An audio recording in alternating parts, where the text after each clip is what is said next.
வந்து நாங்க ஒரு நாள் ஐஸ் வச்சு அந்த ஐஸ்ல இருக்கிற மீன் எடுத்து சமைக்கிறோம் அப்படின்னா தோல் வந்து ஈஸியா உயிரோட உரிக்கிறதுனால தோலை உரிக்காம சாப்பிடும்போது மீனை சமைக்கும் போது தோலை உரிச்சிடும். மீன்லாம் வெட்டி முடிச்சாச்சு.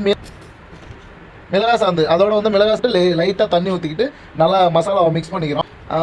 காஞ்ச மிளகா சமைக்கும் போது நம்ம வீட்டில் இருக்க முடியல அது மாதிரி வந்து இப்போ நம்மளுக்கு தேவை வந்து நிழல் தான். இப்போ ஒரு துணியை கட்டி அந்த நிழல் வந்து நம்மளுக்கு கிடைக்காதா அப்படிங்க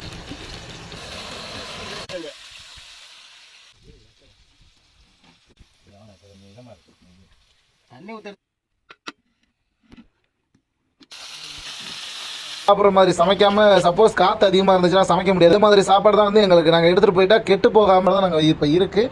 மீன்லாம் வரத்து